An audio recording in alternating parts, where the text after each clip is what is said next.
Hi, I'm Dan Smigrod, founder of the We Get Around Network Forum. Today is Wednesday, September 6, 2017. We're just getting set up. This is our daily tech scout, getting everything organized. So thanks for your patience as we do a couple setups here. The program will begin at the top of the hour in about 12 minutes, 5 o'clock Eastern time. Thanks for joining us. Please hang in there for me. Just getting things set up. Takes me a few minutes. And we'll be back to you in a moment. And I'm going to hit this button. Hit this. Let's see. Let's remove that. And let's take this here.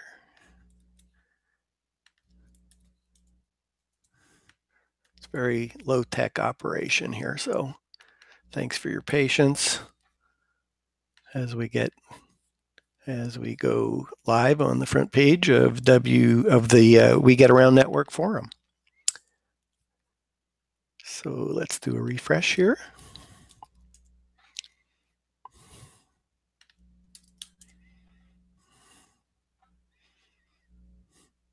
Great. The magic of television. So, hey, I'm Dan Smigrod. I'm the founder of the We Get Around Network Forum. It's 4:48 p.m. Eastern Time on Wednesday, September 6th. We're just getting ready for WGAN-TV Live at 5. Our guest today, Doug C. of Enviroscan3D in San Francisco. So looking forward to visiting with Doug. He's always fun visiting with Doug. Excited to be visiting with him. I visited with him in person out in San Francisco when I was out at Inman Connect. Had a nice dinner with Doug, and so glad to have him on the program today. Very forward-thinking, always has interesting things to say about new technology. So I think we're in for a treat today. Again, the program will start in about 10 minutes. That'll be Wednesday, September 6, 2017 at 5 o'clock Eastern Time.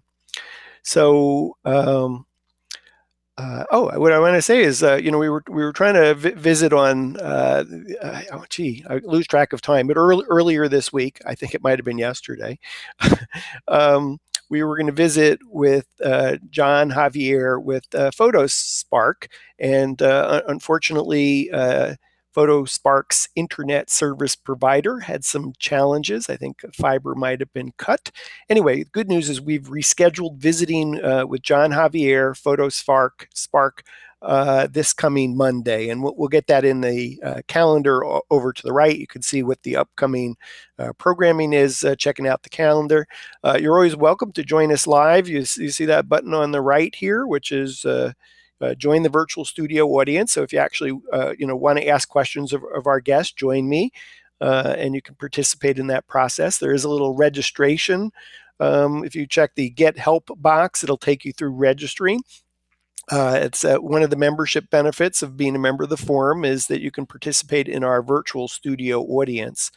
And once you've registered once, you can quickly join any discussion in progress by hitting that button to join the virtual studio audience. But you do need to register the first time because it is only a benefit for We Get Around Network Forum members. It's another reason to join us. Totally free to join the We Get Around Network Forum. And I think if you take a look at the benefits that we went over yesterday, and we published them in the forum, 14 free membership benefits simply by being a member of the We Get Around Network Forum. So we'll begin our program in about 8 minutes today. We'll be visiting with Doug C. From Enviroscan3D in San Francisco. So I'm looking forward to that. I think Doug will be joining us here shortly. And I've actually misplaced my window on my desktop, so bear with me as we get reorganized. Good, there we are. Some good discussions going on in the We Get Around Network Forum today. Google Street View, that's something that's coming. Matterport to Google Street View publishing.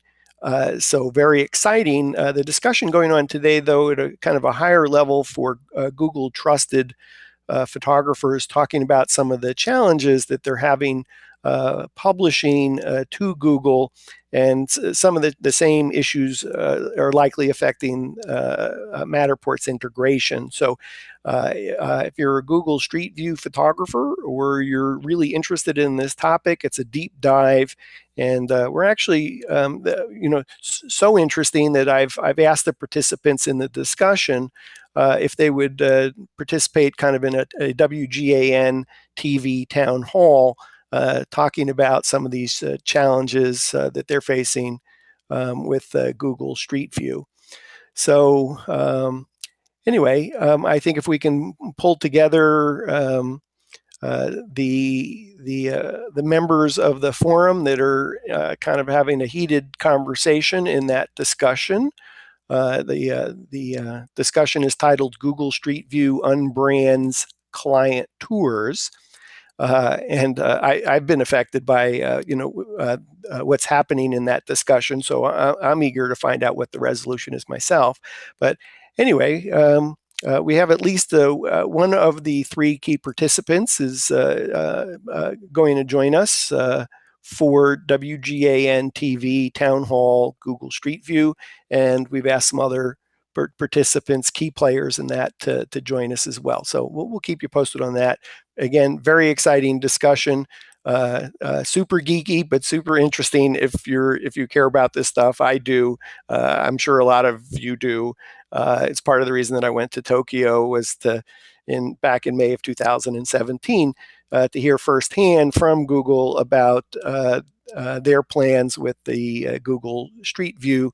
And I think the dozens and dozens of companies have already come forward to say that they are going to be have their cameras Google Street View certified. So that's cool. So we're waiting for Doug C. from Enviroscan3D to join us. And that's coming up. We'll be talking at 5 o'clock Eastern Time. That's about 5 minutes from now.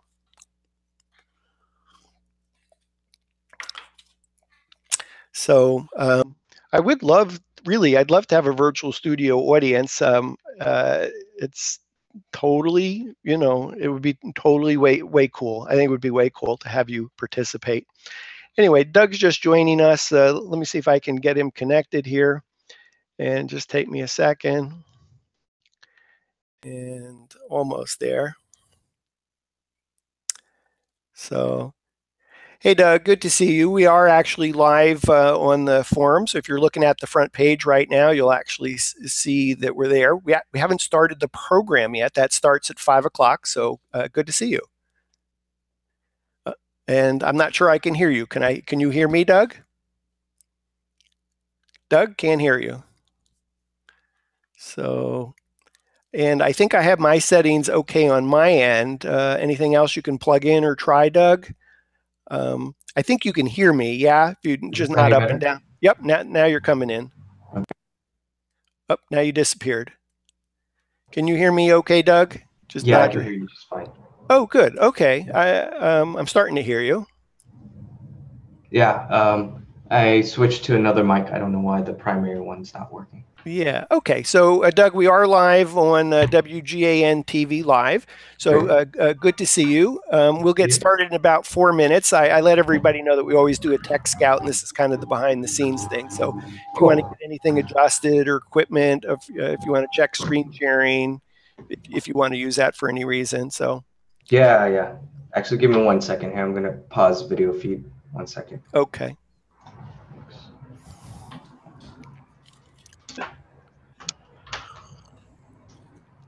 Doug C. and Enviroscan. Who else is in on? Just you and I? Yeah, just you and I. We'll get started in about 3 minutes. I've let everybody know that we always do a tech scout, make sure the audio, videos working, etc. So this is kind of like the low tech behind the scenes. Everybody gets to look in as we get set up. Nice. It's very cool. Okay. I like that, how you display your picture while you step out to get a beverage. Oh. Well, we're all in the professional photography world, right? So at least we Yeah, yeah, it's provide good. ourselves a backdrop. Yeah. All right. Well, while you're getting ready, I'm just going to give everybody a heads up that we've rescheduled John Javier with Spark for this Okay. coming Monday. Really excited to be visiting with John.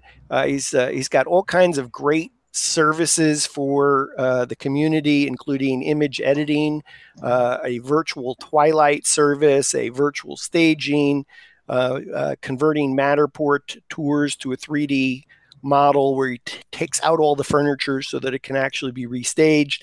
And he does Really? our archaeologic model. So I'm really excited about that. We'll be talking to John on Monday. We needed to reschedule him. Unfortunately, his internet service provider was having some challenges. And so we rescheduled that. That was yesterday, but it'll be this coming Monday.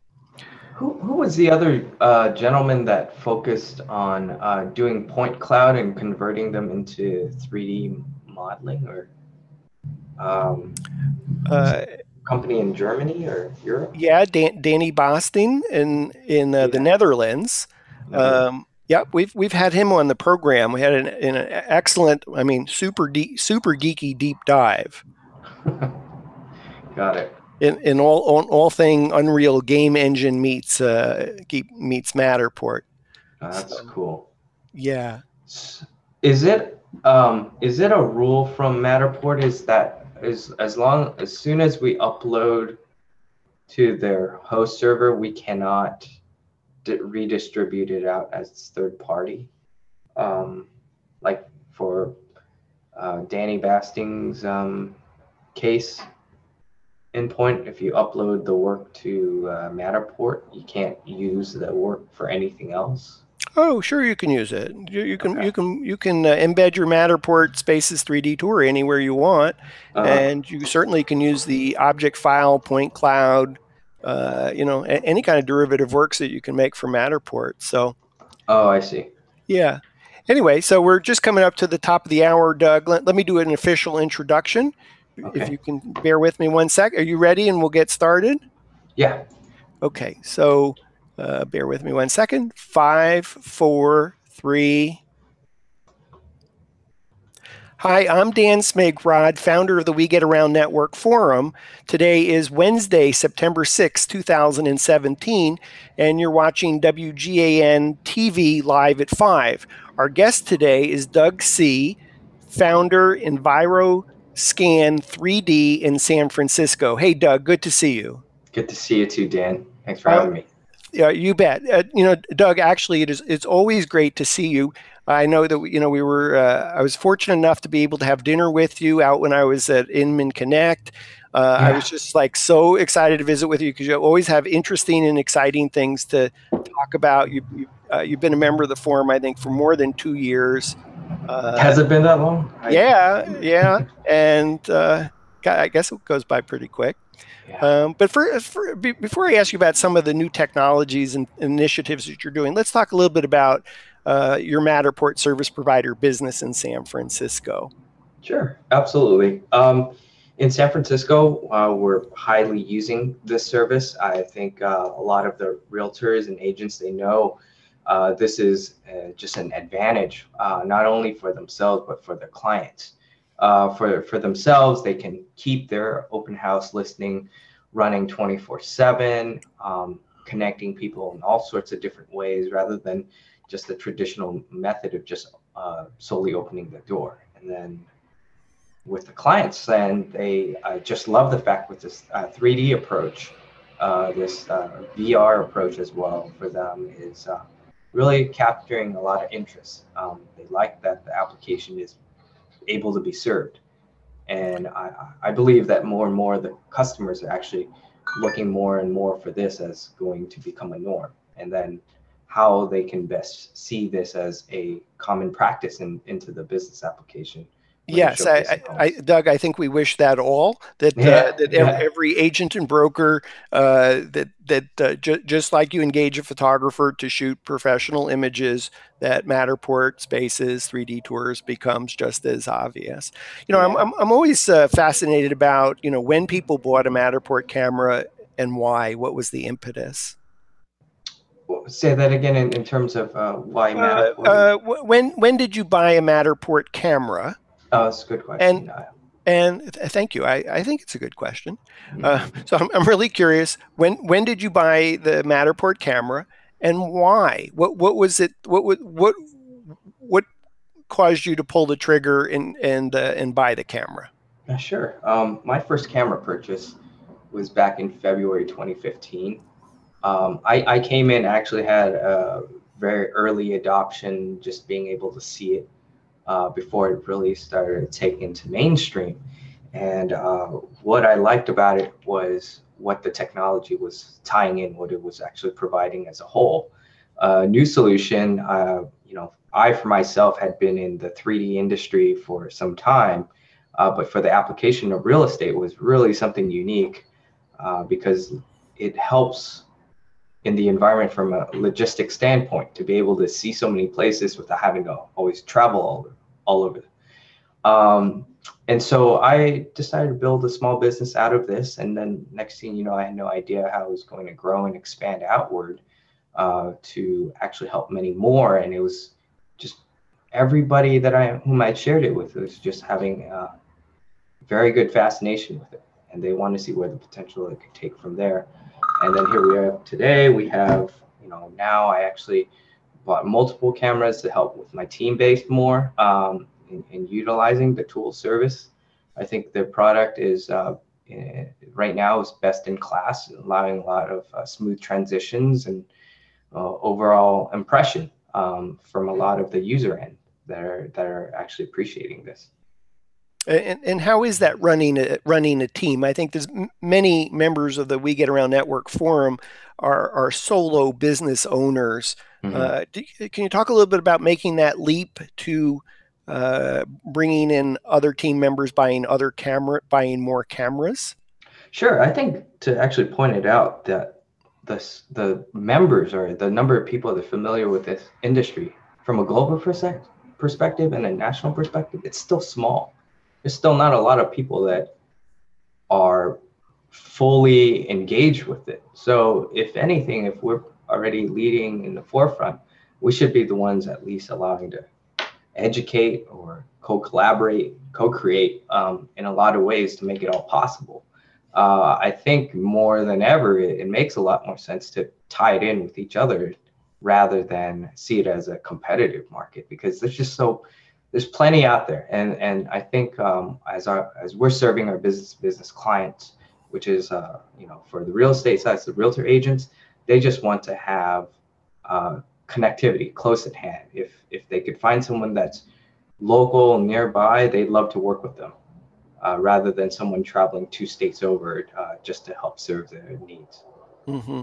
Well, we're certainly a big believer in giving and getting help and trying to put out positive energy and helping as many We Get Around Network Forum members succeed faster Yeah. as possible. There are members that do struggle, and you all have obviously have been super successful with your Matterport service provider business. What do you? Why do you think that is? What's your secret sauce, if you care to share? I think it's just a matter of teaching. I think it's just a matter of giving people an opportunity to experience it through. And for me, I start off with actually a lot of photographers. You know what? They actually love what they do to be on site, capture things as a whole, and um, even asking them the question, would they be interested to learn a little bit something more? I know it's new. It might seem a little bit like unsure or a little sketchy about it, but having someone that has more experience, just happening to bring them in, the fact that they love to collaborate and do the work together, I'm all for that. So that's how I was actually building my success of the business. Was I was actually inviting the photographers first. Photographers are skeptical. It's like, great, another new technology comes in the road and it's trying to push me out of the thing. So in turn, I take that instead and I said, how would you like to learn about this? If listen, I got a job. Photography is still needed no matter what. You can't escape the fact that you can't do photography all with Matterport. There is just some things you just can't do with that camera, and you have to go back with the photography, and they still have all the different tools and techniques. I personally, we do photo editing. We make the pictures out from the professional photography really nice. That's really what makes it stand out. Doesn't matter how high the resolution of the camera, but if you can't get the work to be able to be clear and presentable, then it's still not a good image. So I'm all for that, and that's kind of, in a nutshell. I started from a reverse role. I didn't start with any photography experience. I started with 3D industry experience, and now I'm also correlating it with all the other current medias that's out there, and partnering and working with all these other groups together. That's how I built my team. Mm-hmm. To become successful, and everybody wants a piece of it. And I make sure people within my team is all going to win at the same time. Well, I think even before Matterport, you were doing some consulting for some very large companies. I want to say Apple, Google, Dolby, Amazon. If I've taken my notes correctly off your website. So it sounds like you've had a chance to work on some very large, big blue chip brands in this 3D space. Yeah, in the past I was as a product design consultant, and so I focused with doing a lot of engineering development work for these clients in the past. So I was very familiar with seeing all the technology and such, but one thing I saw was lacking what I was doing as a role was how I was missing out to help people with, and I like the activity of helping other people and grow and win at the same time.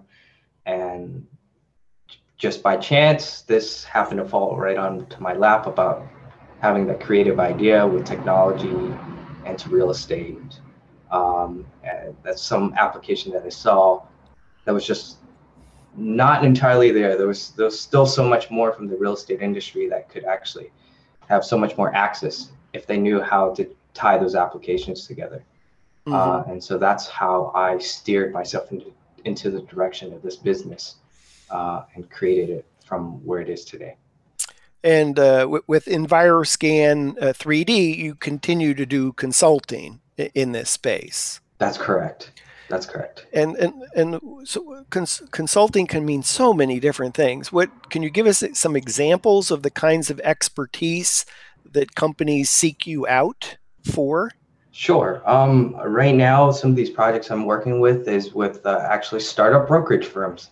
There's many brokerage firms, believe it or not, they have their network in creating their agents, but the other big half of the side is their back-end office side. Now, as you know, I believe right now, office space is not like how traditionally the way it works now. The office space is really your laptop, the back end of your computer, all your Google suites and Office, all those kinds of things. So being able to serve clients like that was really amazing. I had no idea that they said, wow, you could do this, you're familiar with this. How can I get my firm to be running on this back end? So that's really one solution I provide in my consulting business. The other part is also with commercial development space.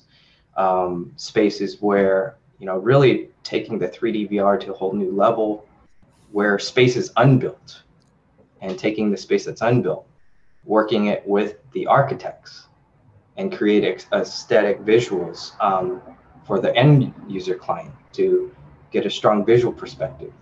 I think in the past it was blueprints, then it was little miniature scales, then maybe just a 3D model from the architect, and then now we're actually transforming it like realism, using gaming engine environments and dropping them all in and making them interactive and lifelike to the point where someone immersively believes that this is that same space that they're going to have as an outcome.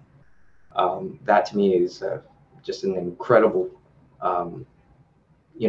achievement that we could actually do nowadays and for the practice of for real estate, you just couldn't ask for any better. When you think about the data that the Matterport camera captures, how important do you think that data is? Well, I think it gives people a lot of reference. These data, it's a million cloud points, and this data is only allowing people to get exact measurements, get high resolution details from capturing all of this work.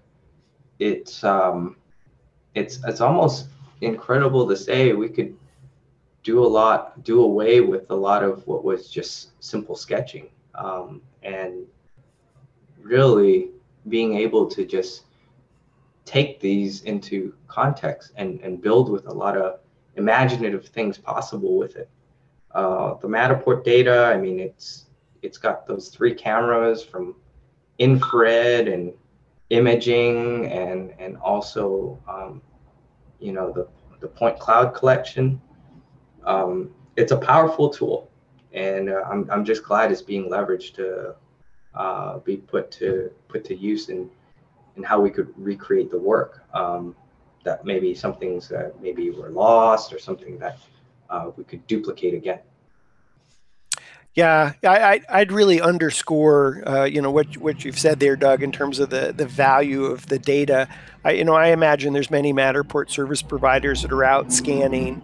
They read and see that in workshop that they can download the Matterport object file, but really have no clue on what that is, or what they would do with it, or why their clients might like that.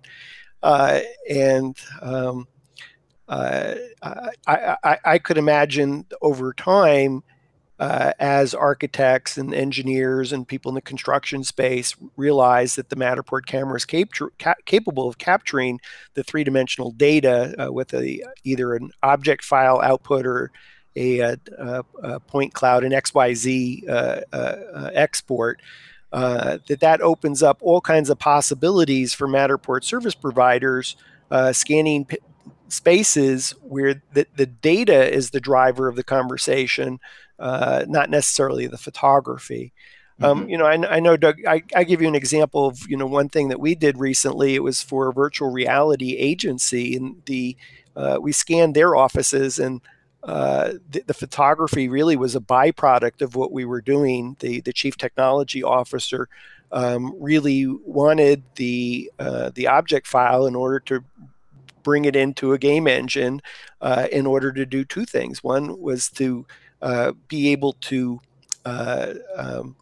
restage the space in terms of where they want to add walls or move stuff, and it's just way easier to do that when you already have the underlying data.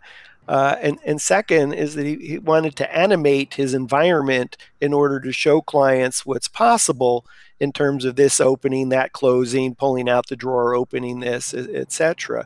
Now, we obviously delivered the Matterport space, and the CEO got excited about that, and wanted to put it on their website and use it in Facebook, and etc. But the reason that we were initially contacted was solely for the purpose of capturing the space for the value of the data, to the chief technology officer of this company. I see. I wanted to add also, this data cloud points, these actually help define volume for the space that we have captured. So you can actually take those objects, and you have already defined volume measurement points, because now each point is considered 3 dimensions, and that's just something a picture just can't do. I mean, pictures you can probably do X and Y, but you're talking about X, Y, Z. That's like 3 dimensions going on. Allows you to, if you need to replace staging, you can actually see what's the volume that you can have within. Maybe it's objects that you want to underline. Maybe there's just things that you just don't see from a 2D perspective. So I've seen some huge advantageous for those causes. Yeah, way cool. So I think just kind of underscore for the We Get Around Network Forum members that the camera captures data, and there are really interesting use cases. And I guess we'd say both Doug and I are super excited about it, and a lot of members of the community are. I think one of the things you started talking about, Doug, and I'd like to ask you more about it, is 3D models for unbuilt or pre-built spaces. Yeah. Can you expand on that? I think you're starting to talk about commercial real estate meets 3D unbuilt, pre-built, and Yeah. With that kind of space and with that kind of advantage, now that we could help showcase spaces that are unbuilt, it helps actually a lot of the end user clients to make a decision better. At the end of the day, they're pretty comfortable and confident what they're actually seeing and feeling behind it.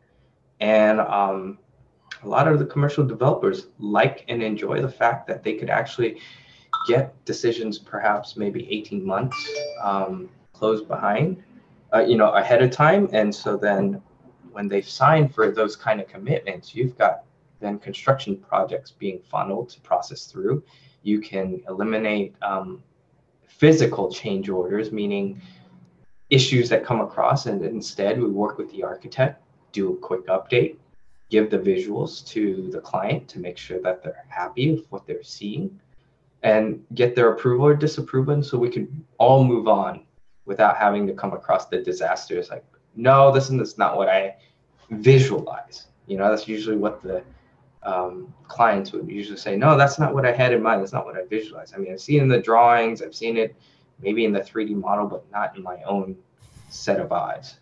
Mm-hmm. So I get a lot of interest of what people are enjoying about the space that are unbuilt, and it's very lifelike too. Mm-hmm. Very lifelike. Let me give you a scenario and hear what you think. Imagine that I walk into a property management company, manages 50 multi-family home communities, and I'm there because they just opened up a great, beautiful multifamily community, and so I think that they're a prospect for shooting Matterport, and I sit down and the first thing they say is, oh, we love this Matterport 3D tour. We love this Matterport virtual reality stuff. Can you come back in 18 months because we're in the midst of we're also a construction company. We're building out a new property that we're going to be managing 18 months from now. And my reaction is, oh, okay, I'll come back in 18 months. Okay, I've teed it up for you, Doug. If that was you walking into that meeting, what would the conversation then sound like? It would actually say, instead of just seeing it as post-production, we have the ability to create things that are pre-production. And by pre-production is taking your plans with the architects whom you're working together with, deciding on if this is the right decision to go from an aesthetic standpoint. Because for a lot of times the construction team, they're comfortable in the pre-stage process where they see skeletons and bones, but not the skin. And then at the end of the day, who is the one that is going to be giving the approvals? It's usually the people that are signing the checks, the executives that are wanting to see what's the final end result of the product. So we, from an analogy standpoint, we deliver the skin of the pre-production side. And so we have a capability of working hand in hand. We can take Matterport to use as a pre-existing condition, right? And then work with the client in this pre-production phase. So then they now have a compare and contrast if they choose to want to see what that difference is in the two different perspectives. And also the ability of not having to travel to site to actually see everything. So this is interesting. This is a different lens that you've brought to it, because where I was thinking you might go is to say, your space is not built. Let's create something that's like a Matterport Spaces 3D tour today of your space that hasn't been built, won't be built for 18 months, and let's start selling units today so that people can visualize what it is like living in that space, and down to virtually staging the 3D model with furniture, either on a photorealistic basis or on a somewhat animated basis, so that you can start getting more cash sooner for your company. Because I would say that that's probably a pain point. I think that the piece that you mentioned is thinking, yet there's on that construction side is maybe the people who are in charge of building the space are not in the same city. That happens. I know that we get around Atlanta, shot, I want to say 20,000 square feet of construction, and the head of the project was that was saying, we do a lot of projects where the investors are out of town, and they want to know how it's going, in part because they're releasing tranches of money as we complete different phases, and we could visualize enabling our investors to do virtual walkthroughs even while we're in the midst of construction, in order to save them getting on a plane and flying into Atlanta to look at their project. And they'd probably be quite happy about that. So I think that's an opportunity. I think part of what you were describing on the construction side was enabling people to pre-visualize a space in order to actually make critical decisions about the space even while it's been built. Might be in a CAD model in an architect's computer, but now you have a way to actually enable the client and even the client's clients, meaning either the property management company or the people that will be that are looking to buy or build or rent or lease, an opportunity to walk through the space. Yes. One of the biggest keys from that standpoint, logistics, right? Logistics for the executives, the ones that are the decision makers to this. That in itself is just already a huge advantage, because with real estate, you have to travel to that distance to be able to get acquainted, right, or to get an idea. And now, what was before maybe only investors, they go to the architects or to the developer site, right, just to get a perspective. Now we're doing everything that's only to wherever their location that they like to be in. They could be in the comfort of their own home, or just a few miles away, rather than having to go to across town.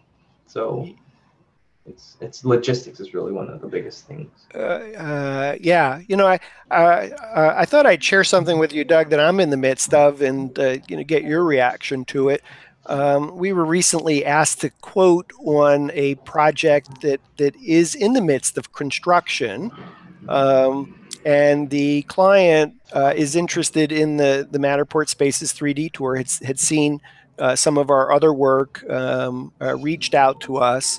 And I walked the two different buildings that are under construction, and got back to him with a quote. Now those buildings will not be done for 60 days, and so I said, you could start selling, pre-leasing your spaces today with the 3D models that we can create of pre-built spaces. And incidentally, we get around Atlanta doesn't make this stuff, but we use third-party service providers that create 3D models of spaces that are pre-built, unbuilt. So I just want to mention this for our audience today. Just because you don't do something doesn't mean you can't offer it. And frankly, this is probably a typical conversation that you're going to have. You've come in, somebody's expressed interest in a Matterport Spaces 3D tour, and yet they have a space that's under construction. So I'm not making much progress at the moment on the creating pre-built spaces, knowing the construction is going to be done in about 60 days. The client is primarily interested in having the real Matterport, the real photography, the real Matterport Spaces 3D tour in order to use it for investors to keep building out more buildings, use it to pre-lease space, and then because there is some turnover, to continue to be able to pre-lease space of office space that gets filled up. And you may not have access to their office, but you still have the access to the Matterport space. Anyway, that's kind of to tee up what's going on, Doug. But the problem that I've had is clients come back and said, that's it's more money than we had expected. And I promise you, no matter what my proposal was, the answer was going to be, oh, that's way more money than I had expected. So I'll tell you how I have taken it to the next step, and then I'll ask you for your thoughts, Doug. So since we were talking to the owner of the building, not the architect, not the general contractor, and not the primary furniture supplier for the building, we went back and said, why don't you charge half to the general contractor, charge half to the architect, and charge half to the lead furniture supplier of your building? So if you're following my math there, we've essentially said, you could make money by engaging us to shoot Matterport Spaces 3D tours, because you obviously are very good at business development. And even though our cost may be a bit rich for you, you know it's exactly what you want. So here's a way for you to make money with Matterport, even besides getting the investors that you want in your new building, getting using it to pre-lease, pre-sell space, and then continuing to use it to bring in new clients. So I'm actually waiting for the client to kind of respond to that. I didn't say, hey, go in 4 ways and everybody pay 25%. I literally said, ask each of your lead people to spend half, because at a half, it's certainly the deal of the century for the architect to be able to have this finished work, for their general contractor have this finished work, and for their lead furniture supplier of the office furniture for the building. So anyway, what do you think of that, Doug? Well, I think what you're actually saying is you're educating that everything is negotiable. Everything is negotiable. Just stand clear with your agreement to have it non-disclosure and non-circumvent, just so that everyone can see as a win-winning side factor. So if anything, you're just sharing with the owner that, hey, this is the cost. I mean, at the end of the day, this is what it takes to get something done, right? You just can't beat around the bush to lower yourself behind it. However, you just keep in the practice of the negotiations between it. And you saw that from the owner's standpoint. Yeah, I can make an agreement with the contractor. I can make everyone that has seen this has seen a potential of the use. The only thing that fears them is the cost. So how do we circumvent, right? How do we make that work so that everybody doesn't feel like the cost is costly? Yeah.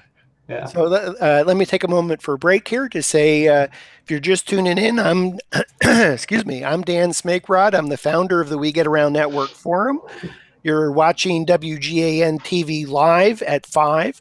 Our guest today is Doug C., founder of Enviroscan3D in San Francisco, a Matterport service provider and also consultant in this world of VR, 3D, and related technology. So, Doug, yeah, I mean, I think the first inclination for someone might be, oh, well, I'll cut my price. Well, without disclosing what we charge for the project, it's probably fair to say that We Get Around either charges the most or among the most of any Matterport service provider. So incidentally, if anybody is out making a pitch and you're a member of the forum and you want private access to our rate card so that you can show where you stand compared to what we charge in Atlanta. Happy to do that actually for basic, standard, and premium members of our community. But I think the point is the answer doesn't always have to be dropping price. It's how can you be creative in making it win-win-win for everybody. Um, and so anyway, I'm trying to be creative to help solve the problem of our client, our prospect, is how will our client be able to afford something.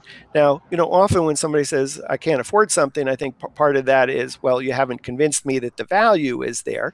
And so we actually have not put all our cards on the table. And so I'll just wait for it to play out card by card by card. And then I think the next card that we will actually play is that, for some additional fee, which won't be a lot, that we will also publish the Matterport Spaces 3D tour to Google Maps, to Google Street View. And I could imagine the client might even want that more than actually the Matterport Spaces 3D tour. So, Doug, when you're out doing presentations, do you have any special things that you keep in reserve in terms of how you close a deal? I really just, at the end of the day, I show them this is what's the cost of doing my business. And I said, everything that I do is just guaranteed to make myself be available for you, right?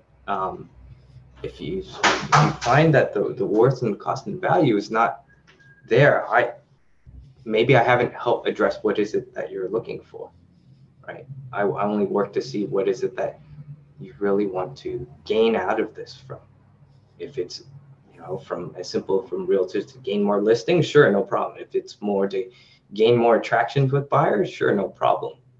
Though it's just when I share with them what is the, find out what is it that they need, find out what is it that they want, find out what is it their budget is, then I have a very good, clear sense of how I can work with them. But if I don't have those three criterias understood, then it's difficult for me to, even if I pitch and propose, then I still wouldn't know what is it that they don't know about. Maybe they wouldn't even aware of what the budget costs, maybe. So I think that's really how I work with my approach with my clients at the end of the day. Well, Doug, while you're describing that, I'm thinking of a visual metaphor. And the metaphor that I think of may be, when you think about sales, business development, sometimes you're thinking about being across the table and you're trying to figure out, how to get them to take their wallet out and peel off, bills for you. And I think what your approach is way different. What I love about it is more like, instead of sitting across the table, what I visualize is you sitting side by side with your client, your colleague, to collaborate on, first, let me understand what your problem or challenge is. And I think that's, you probably spend a lot of time on that, is defining what the problem or challenge or what the hope, wish, dream, or desire is. And then I think the next thing you're coming back with is, here's how we can solve that problem or that challenge or achieve that objective. And then you're attaching a price to do that. And I think what your approach is, I'm not here to sell you, I'm just here to help solve your problem or challenge. If this is not working for you, then perhaps I haven't understood the problem, because based on how you've described the problem and perhaps how much that's either costing you, either as physical, an actual cost, or an opportunity cost of not generating income or cash or whatever fast enough, that I think your inclination is not to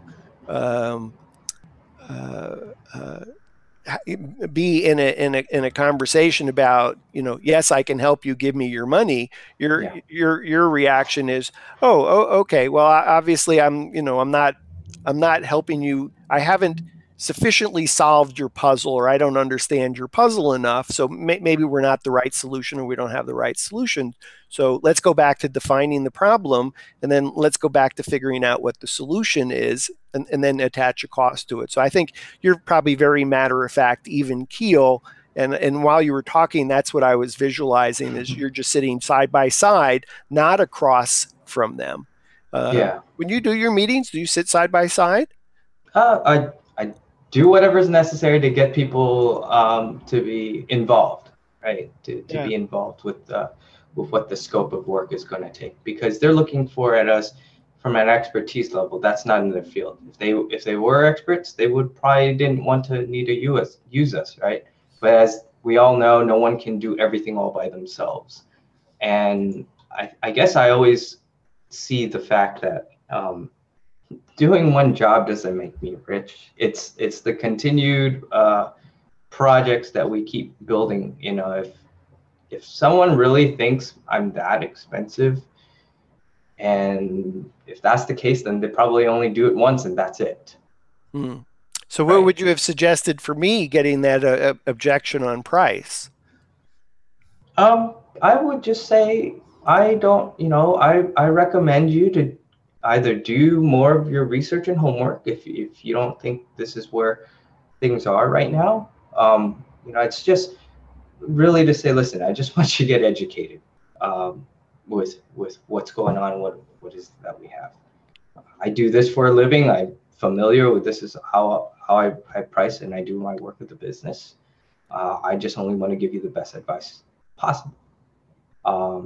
Now, what is it that you want to have done, really?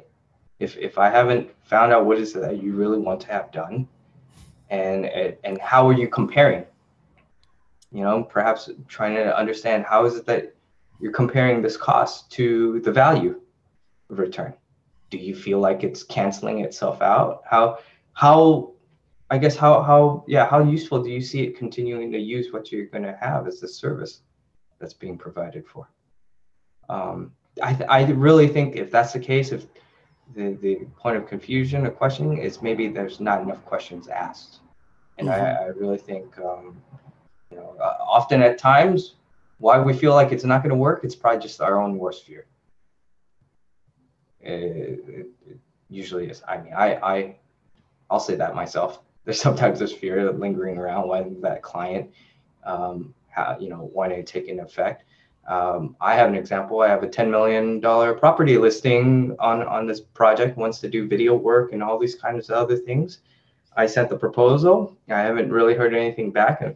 What I'm supposed to do is to do a follow-up and continue to ask questions. Well, what is it that it's holding you back to make a decision? I know you had mentioned you have this timeline that you like to get done, and you were very excited from the beginning to know what the work is and what is it going to take to get done. Now it's just only been a matter of presenting what is it the cost take to get this all done. It's not a small project, it's probably a big project. So I'd like to get your thoughts. What is the concern that is holding you back from making yourself with the best decision you have forward?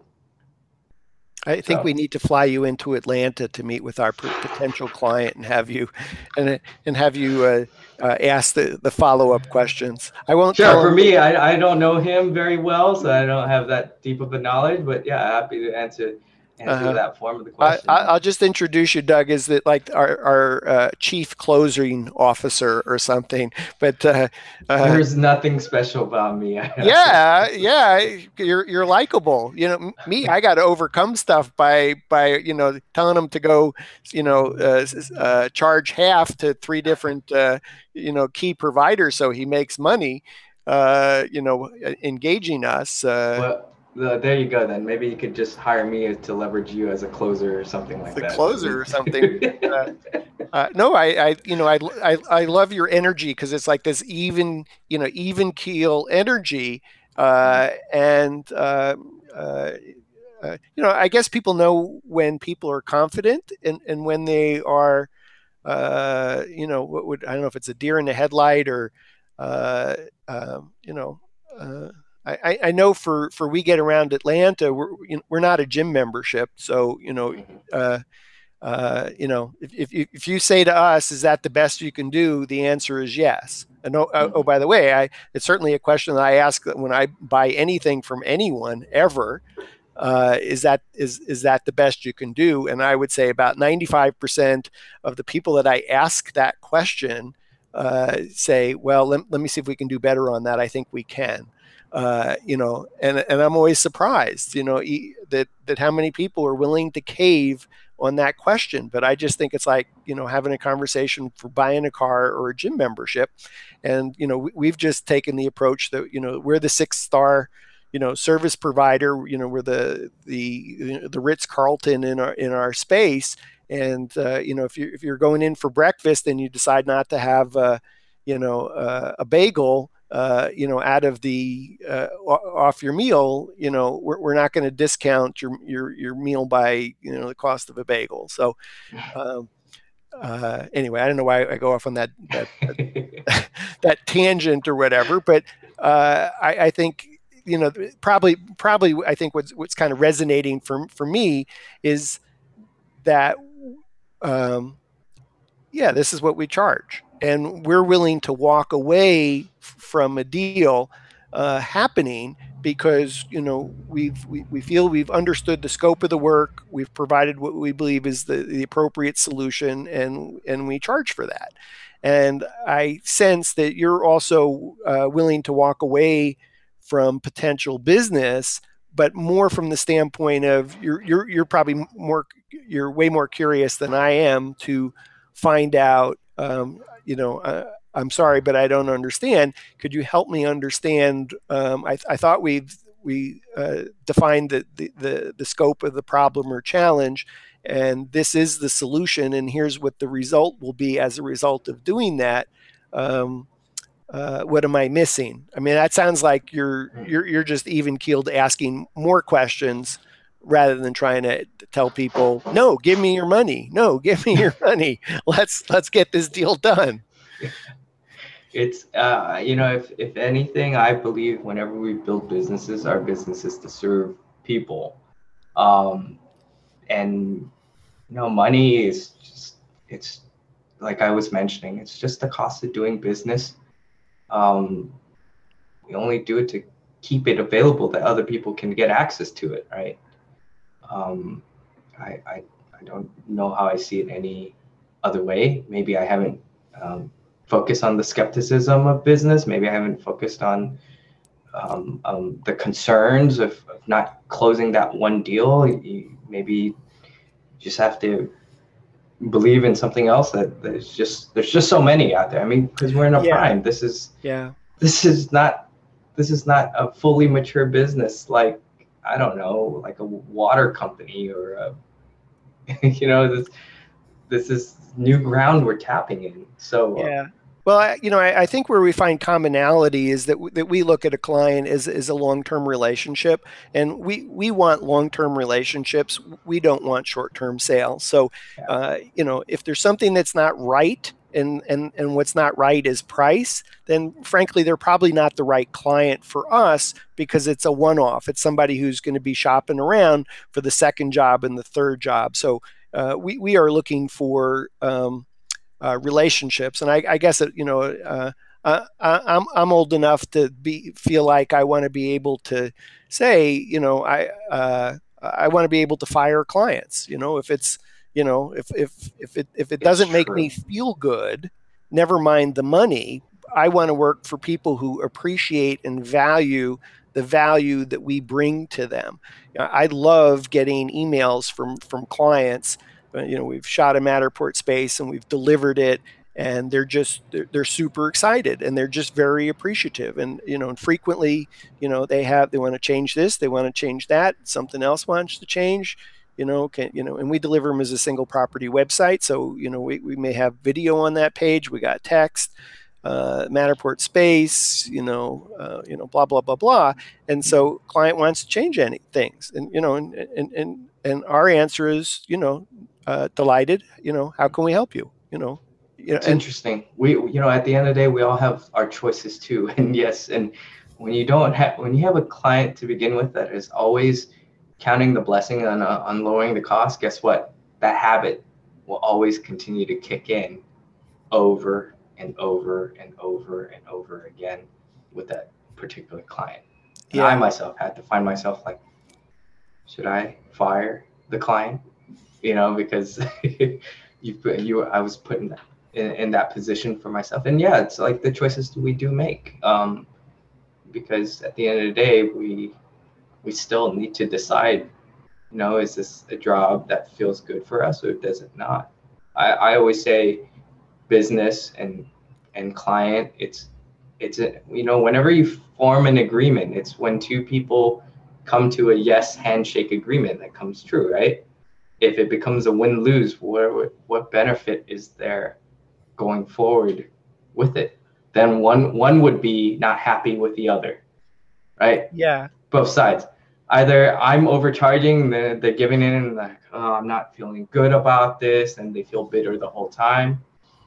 Or, you know, you have it vice versa, where you're having it so low that you're doing the work where you're not even appreciating what it is that you're doing because you're thinking about how little of it is made. If Yeah. that's the mentality you have, then it's just going to burden you going forward. Yeah. Doug, do you have paper and pencil handy? I do have a pen. I want you to make 4 quadrants. Sure. Okay. I haven't done this in a long time. Let's see if this works. So on the left side of the quadrants, one box on the left side is happy, and on the lower box is unhappy. Mm-hmm. And then going across the top, that top box Mm-hmm. is happy, and then the second box over to the right is unhappy. Okay? Okay. So what I've just, if you're following here, it's interesting. In reverse, yeah. It's Happy, happy, and unhappy, unhappy. Going across the top, it would be happy and then unhappy. Is that what it says? Oh, no, I actually had the quadrant other way around. So Yeah. happy and unhappy. And then on the side, the top one on the side would say happy, and then the one below would say unhappy. Side, happy and unhappy. Yeah. Okay. So what you just described, I've actually turned into a little diagram, and this is actually how I run my life, Doug. So you've actually, we're talking about something about, you know, happiness, and somebody's not happy and you're not happy, or they happy, they, you know, right? But I drew it as a diagram, and that diagram has four quadrants, and the quadrants are happy, happy, happy, unhappy, unhappy, happy, and unhappy, unhappy. So it may sound silly, but you know, as when I provide services to a client, so you think about, maybe I'm on the left side of your grid and the client is on the top side. However, I've done that. Where we want to end up is only in one box. Where we get around, Atlanta is happy, and the client is happy, and when everybody's happy, then you have like this great long-term relationship. You know, it's easy to define when you're unhappy and the client is unhappy. You know, one or the other is going to bolt from that relationship. So that one is not so hard to, you know, imagine that it would end, you know, quickly. The ones that gets a little bit gray is where maybe I'm happy but the client's unhappy, or I'm unhappy and the client's happy. I know this sounds silly, but I mean, you know, truly, you know, if I see this so clearly whenever I am, you know, have the opportunity to work with someone new, you know, unless we can end up in happy, it's not a long-term thing. And no, I promise you, no matter how much money that you're getting, you know, for a job, in order to make you happy, client's unhappy, you're going to be unhappy because your client's unhappy. So anyway, I kind of digressed a little bit, but I was trying to do my little diagram of how I see the world of business development. It's very important that long-term relationships end up in the box, the quadrant that's happy. And so I don't mind continuing to go back to the client, because I on this one I was describing, where I went back and said charge three different subs to you, half the cost, Mm-hmm. and make 50 and make money on our tour. Mm-hmm. But I'll keep going back with other ways to sweeten the deal, like adding Google Street View at some additional expense cost. Um, but I'm gonna try and do my Doug C thing, which is ask more questions to determine why, when they identified what it was that they wanted and why they wanted it, and that I gave to them what they wanted, why are we having a disconnect? Because at the end of the day, it's not about money. There's some other underlying reason. Um, maybe it's just nutty Dan Smigrod or something, and like my personality doesn't always work with people, or whatever it Oops. might Excuse me. whatever it might be. But it's I'll keep going back, because it's a great project. I know we can help the client, achieve what they want to achieve. They were very clear in communicating what it is that they wanted, why they wanted it, and how we can help them. So I'm going to guess, since they don't have to say yes for 2 months, because the two buildings won't be done for 2 months, that this is going to be a slow process, and we might as well, run out the clock until it's time that they need to make a decision if this is what they want to do, particularly if they're going to start to have tenants move into the space, because Mm-hmm. the client gets it, that it's really nice to be able to shoot a pristine space before people have moved into offices, and then you may not have access to their office to shoot. So. Mm. I do believe one thing, as you keep asking your questions, you're giving the opportunity for them to be heard. Um, that only helps create more of the trust between you and them. Mm-hmm. Because when you're giving the time to listen, not speak on your behalf all the time, that they're, you know, you have to provide a space for them to actually to be heard. It's almost sometimes you just got to bite your tongue just so that you could hear them out, finish what is it that they want. Because maybe the key answer is at the very bottom end of what is it that they want to get out of their mind, or get what's a thing of uncertainty. Mm-hmm. So when you could find that, and hopefully that becomes a your reason of why they may be holding back or they're not sure, then you find a creative solution for them from that matter. Yeah, you're exactly right, and ultimately it can be just as you're walking out the door and you finish the meeting, that the single most important piece of information gets disclosed. And so I think it's like you say, it's important to ask questions, and then silence. Mhm. Silence is probably the best. It's Silence. right. You Yeah. learn so much. I guess I love the art of the deal, I guess. So part of me is I always ask for the order, any opportunity I get. Because one of the things I discovered, Doug, is when you ask people for money, all of a sudden you get a lot of objections. And so I guess you'd call that a trial close or something. But I'll ask the questions. Did you bring your checkbook with you today? Mm. Would you prefer to pay by check or by credit card? Do you want to pay that online? And when you ask those kinds of, would you like us to? It doesn't even have to be money. Or would you like us to schedule the shoot for Tuesday or for Thursday? We're presently scheduling out Tuesday or Thursday. Which day works best for you? We did that with one client, and the Mhm. client said, "Fine." We hadn't even talked about money. It was a referral from another client, and that the trust was there, that so and so said they should shoot with us. So we didn't even discuss money. It was just, what day would you like to shoot, Tuesday or Mhm. Thursday? Mhm. So we didn't have to have a long conversation. But if I had asked Tuesday or Thursday, and then the client said, "Well, what's his cost? And what do I get?" And, then we'd have those conversations, because all of a sudden I kind of hear what's important to that client. Mm. So anyway, Doug, you've been so gracious with your time today. I'm so excited to visit with you once again. I always enjoy a visit. I always learn something new. And I think today it's about Zen and me being quiet and in the moment and letting the client talk. That's great. Do you Thank you think for that's having me. possible, Doug? No, I don't think that's Um, possible. I don't see why not. Only So, makes you feel good. yeah.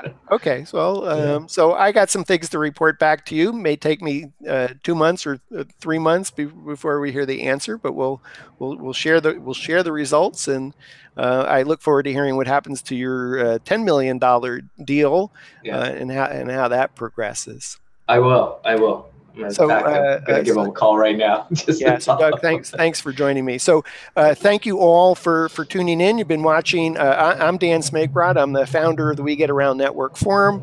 Our guest today has been Doug C., a Matterport service provider in San Francisco. His company is Enviroscan3D. That's Doug. Spell it for us. Enviroscan 3D. That's it. .com. So Yep. check out Doug's website. It really is it's great. And if nothing else, check out Doug's website to see how much he charges for a vanity URL. And that's a discussion for another day. But see what he's doing, and take, if you only got one thing from today's program, it's that, look at that, it was the last thing that we actually talked about, is go check out what Doug charges for vanity URL. And if you're not doing what he's doing, you're either leaving money on the table, or you haven't added into your bundle an opportunity to help your clients succeed faster. So anyway, Doug, thank you so Yeah. much. And thank you all for watching WGAN TV live at 5. And Doug, I've just stopped the recording, and though we are still streaming on YouTube for final second, and I just want to thank you again for visiting today. Thank you, Dan. I appreciate you giving the Thank, time for all of this. Yeah. yeah, thank you. It's good to have you as part of the forum, and I love chatting with you. Too bad I'm in Atlanta and you're in San Francisco, so We'll don't find have. middle ground soon. We'll find middle ground soon, very soon. Yeah, yeah, okay. All And right. thank you. If you want to tune out, that's fine. I just want to tease some other programs that's coming up. If you want to hang in there, that's fine. So No just worries. to let you all know, on Monday, this coming Monday, we're going to be chatting with John Javier. John is the founder of PhotoSpark. Has been a long-time member of the We Get Around Forum. He's got some really great services. That's coming up on Monday.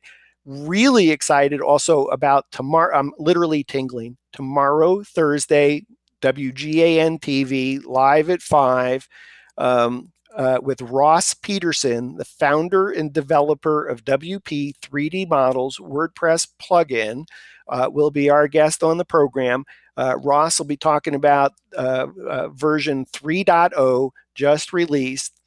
It's really, this is super exciting. I consider WP 3D models an essential tool for any Matterport service provider. It is just that important. And it's so important that if you're a standard member of the We Get Around Network Forum, you get the free use of WP 3D models. That's how important we felt it was, just to make it free to standard and premium members. So anyway, so Ross on the show tomorrow, WGAN TV live at 5, 5 o'clock Eastern time. That's I want to say -4 GMT UTC time, if that's helpful. And Ross will cover what's new in version 3.0 version versus the most previous version. And we'll also try to get into talking about some benefits of even why to use WP 3D models, what you can do with it. It's kind of like a Swiss Army knife. Ross and I could probably rattle off 10 reasons to use WP 3D models, and there's probably at least 100, if not more. It's just amazing how many different ways that it's used. So we'll try to limit the number of benefits that we actually discuss. And I don't know if we'll have time to do a to have Ross do a little bit of a demo, maybe demo on the front end, and maybe we'll do another program with Ross to do a training, assuming that you've never used WP3D models, and maybe do another WGAN-TV live, assuming that you are an advanced user of WP3D models and you're just wondering how you can push the limit that much further. So, and incidentally, just to give you a little tease, version 3.0, you don't need to be a Matterport service provider to take advantage of this tool. So if you're using another platform and that other platform enables you to generate iframe code, you're going to be really happy taking a look at WP3D models version 3.0. So again, that's tomorrow, Thursday. We get around Network Forum, WGAN TV live at 5 with Ross Peterson. So thanks for you all for tuning in. Much appreciated. And if you missed or only heard a portion of today's discussion with Enviroscan3D founder Doug C. in San Francisco, we'll be posting it in the forum probably later tonight. So probably after I have dinner with my wife. So hang in there. We'll get a video posted to the forum so you can get to see more about Doug C. Enviroscan 3D. Thanks again. Thanks for joining.